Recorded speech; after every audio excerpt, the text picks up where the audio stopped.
Trata-se de um artigo que compara uma rodovia de baixo volume de tráfego, isso em dois tipos distintos de trecho experimental. Um de um trecho em serviço e do outro, então, em uma pista com um ensaio asseverado de pavimento. Esse artigo, então, faz parte de uma das disciplinas do PPGCI, que é a análise de dimensionamento de pavimentos, ao qual o docente responsável é o professor Washington Pérez Nunes. Então, em resumo, a estrutura desse pavimento ela é composta pelos basaltos intemperizados, ou seja, um material que, no passado, era bastante destinado a vias não pavimentadas. Porém, nesse caso aqui, procurando dar uma destinação mais nobre a esse material, foi utilizado então como base e subbase de um pavimento experimental, ou seja, um simulador de tráfego localizado na URGS em Porto Alegre, e também de um pavimento em serviço, ou seja, em um trecho entre Vila Maria e no interior do Rio Grande do Sul, e esse aí então, esse pavimento que está em operação num período de 10 anos. Então, a principal conclusão, tendo um resumo então desse artigo, é que o pavimento rodoviário desse baixo volume, ele apresentou formas de degradação, de gênesis, de causas, de problemas, patologias de superfície diferentes daquela de uma estrada experimental, ou seja, de um trecho experimental em um simulador de tráfego.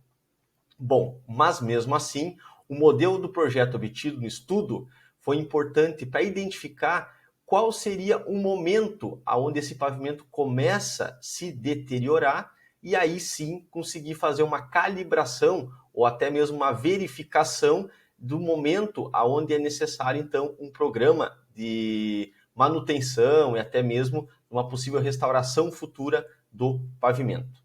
Porém, esse estudo é bastante interessante porque vai aparecer algumas questões, quesitos técnicos de monitoramento e também aqui ao longo dessa apresentação. Então, tendo as questões introdutórias desse assunto, é que no Rio Grande do Sul, aproximadamente 40% do território aqui estadual refere-se a derrames vulcânicos. Essas rochas, então, tendo uma variação entre a alcalina e a ácida, incluindo vários estágios intermediários desses dois limiares. Esses segmentos dessas rochas bastante fraturadas, aonde então, pelo processo de intemperismo físico e químico, há uma degradação bastante pronunciada em um processo de decomposição, esse material obtido, geralmente no passado, então no final das décadas de 80 até 2000, por exemplo, era bastante limitado esse material ao uso para estradas não pavimentadas. Então, uma espécie de um cascalho que se colocava para melhorias das estradas não pavimentadas no estado. Como dito, então, existe um simulador de tráfego na cidade de Porto Alegre, no campus da Universidade Federal do Rio Grande do Sul, aonde se tem aqui uma característica de estrutura, aonde tem 15 metros de comprimento, 4,30 metros de altura, 2,5 a largura, pesa 220 kN, a velocidade é controlada e a variação do rodado é em torno de meio metro, ou seja, da linha central desse simulador.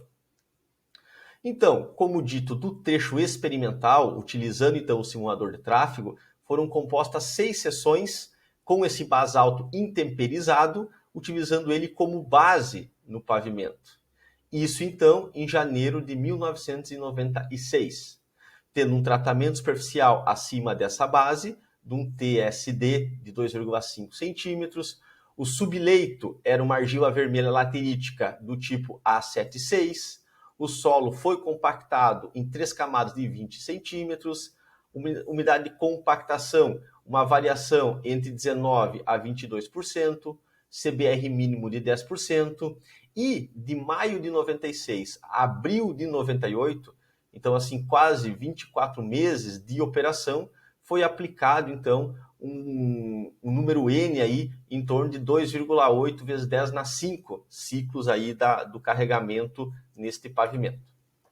Bom, ainda quanto ao segmento experimental, o artigo trata de 32 centímetros de espessura de base do macadame do basalto intemperizado, compactado em 2 camadas de 16 centímetros cada uma, e os tamanhos de agregados variando entre 50 a 40 milímetros, e depois vibrado na camada os demais agregados finos, ou seja, 100% passando na peneira 3/4 e apenas 12% passando na peneira N200, desculpa.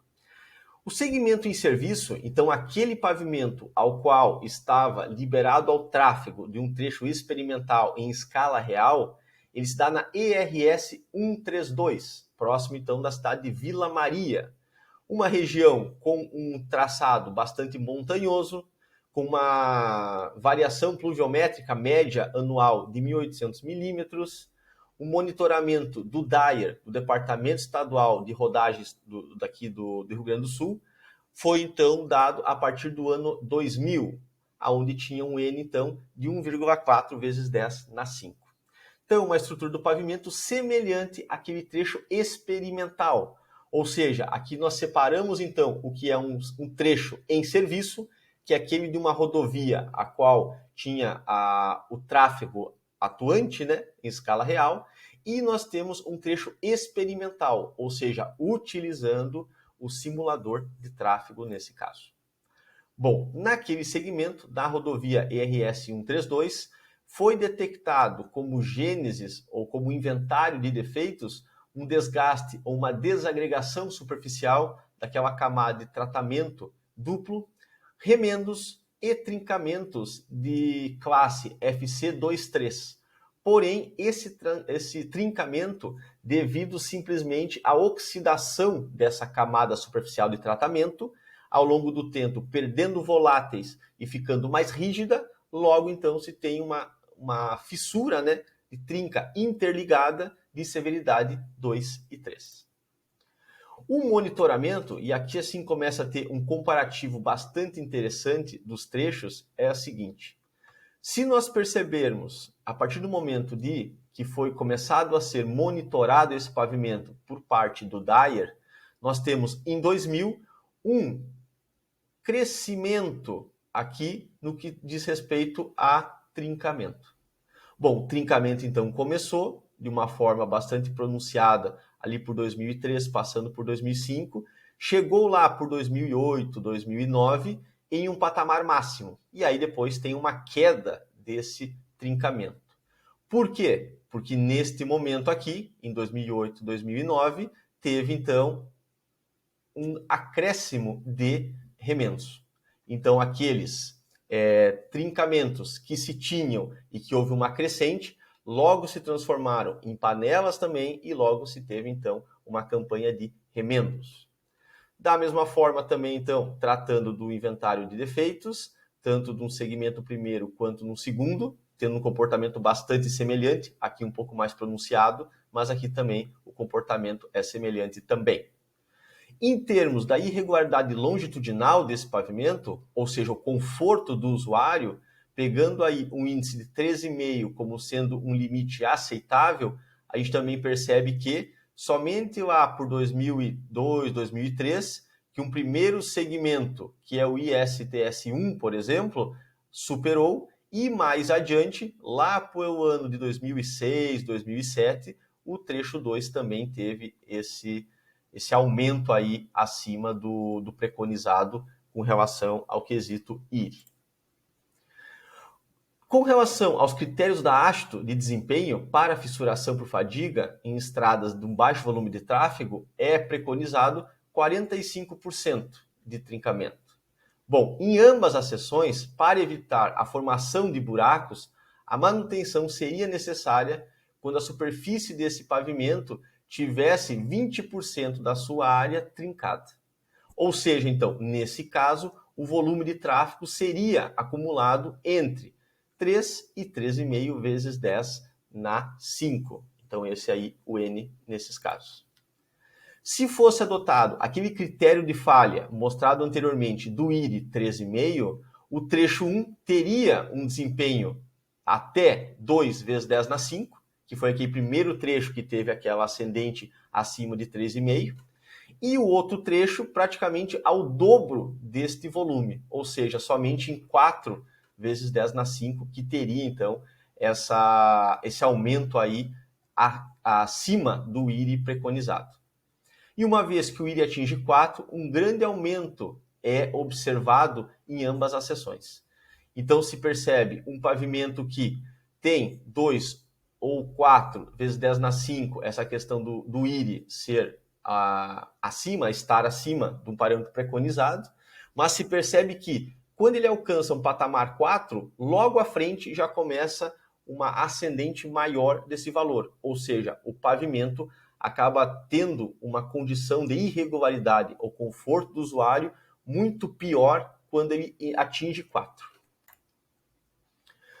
Com relação ao afundamento em trilha de roda, o que se percebe é que no trecho, esse APT, que é aquele trecho experimental da pista, do simulador de tráfego, ele acontece num momento ou num acúmulo de eixos, de passagem de eixos, né, muito anterior àqueles dois dos trechos na pista em escala real. E se percebe também que nesses trechos aqui em escala real, na RS 132, também tem um comportamento bastante semelhante entre o trecho 1 e o trecho 2. O comparativo, então, entre o simulador e pista também, no que diz respeito à estrutura, ou seja, as deflexões, foram dados em medidas em campanhas de monitoramento anuais nessa pista, e as deflexões se mostraram entre 60 e 76 centésimos de milímetro, quando tem um tráfego, né, em torno aí de 4 vezes 10 na 5. Quando esse N está em 4,7 vezes 10 na 5, aí se tem aí um acréscimo bastante significativo também dessa deflexão, chegando então na casa de 90 vezes 10 na menos 2 centésimos de milímetro.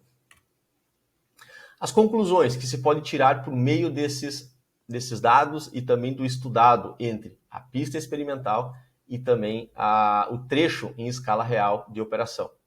As sessões testes em serviço monitoradas ao longo então desses 10 anos sob esse tráfego real, esse volume então passante aí real da RS 132, tiveram um desempenho melhor do que previsto através do simulador de tráfego. Ou seja, o simulador de tráfego, pela questão da carga concentrada e velocidade também e aplicação dessa carga ao longo do espaço menor, acaba tendo aí um desempenho diferente daquele da pista, tendo então problemas ou aumentos significativos nos parâmetros de monitoramento no momento anterior ao que realmente poderia ser num trecho de pista em escala real. E num vida de serviço também real, né, na operação real de uma rodovia. Então, considerando o volume de tráfego permitido, que era 3,36 vezes 10 na 5, o trincamento no trecho teste foi de 30%. E o afundamento de trilha de roda na casa de 5,4 milímetros. Porém, esses valores não caracterizam falha de um pavimento rodoviário de baixo volume de tráfego. Somente no ano de 2009, ou seja, 9 anos depois do início do monitoramento, quando o volume de tráfego acumulado já estava na casa de 4,7 vezes 10 na 5, ambos os trechos de pista tiveram um aumento significativo nas deflexões, provavelmente devido à questão de intempéries e também ao inverno de 2009, bastante chuvoso e também com questões aí climáticas bastante significativas. E nesse momento a manutenção foi negligenciada em 2009. Então também esse artigo sugere que o modelo proposto pelo professor Washington Pérez Nunes lá em 97 deve ser usado para desencadear um programa de manutenção dessas estradas de baixo volume de tráfego, ou seja, quando a base é daquele material que é um macadame intemperizado. Ou seja, isso deve-se ao fato que o pavimento atingiu um número N de 3,36 vezes 10 na 5, quando o IRI foi maior do que 3,5 metros por quilômetro, ou seja, preconizado então pelo método da AASTO em 2004. Apesar de ser apesar de serem ferramentas muito úteis, os simuladores de tráfego apresentam algumas limitações. Ou seja, apesar de ser um simulador de tráfego, o pavimento não vai sofrer aquele mesmo carregamento cíclico e também no tempo do que na escala real, ou seja, no pavimento que tem um tráfego liberado conforme aí a operação de uma rodovia. Então, deve-se considerar que os simuladores de tráfego aplicam cargas em baixas velocidades, acelerando a degradação do pavimento asfáltico. Ou seja, o momento da degradação e do início de patologias, aumento do IRE e e aumento da deflexão, por exemplo, ele se dá no momento, então, anterior, acelerando, então, essa degradação que o pavimento teria ao longo do tempo na escala